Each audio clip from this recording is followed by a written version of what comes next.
জাতীয় সংসদ নির্বাচনের ফলাফলে নিরঙ্কুশ বিজয়ের পর নতুন এক রাজনৈতিক অধ্যায়ের সূচনা হতে যাচ্ছে বাংলাদেশে।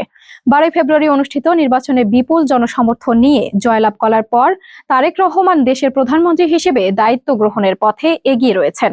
দীর্ঘ 17 বছর পর নির্বাসিত জীবন কাটিয়ে দেশে প্রত্যাবর্তন, এই বিজয় তার রাজনৈতিক জীবনে এক তাৎপর্যপূর্ণ মোড় হিসেবে বিবেচিত হচ্ছে।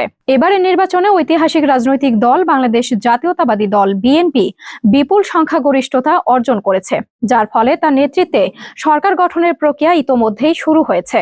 সাংবিধানিক প্রক্রিয়া সম্পূর্ণ হলে তিনি প্রধানমন্ত্রী হিসেবে শপথ গ্রহণ করবেন বলে প্রত্যাশা করা হচ্ছে। 60 বছর বয়সে প্রথমবারের মতো সরকার প্রধানের দায়িত্ব নিতে যাওয়ার মাধ্যমে তিনি দেশের ইতিহাসে সবচেয়ে বয়োজ্যেষ্ঠ প্রথমবারের প্রধানমন্ত্রী হিসেবে নতুন এক নজির স্থাপন করতে যাচ্ছেন।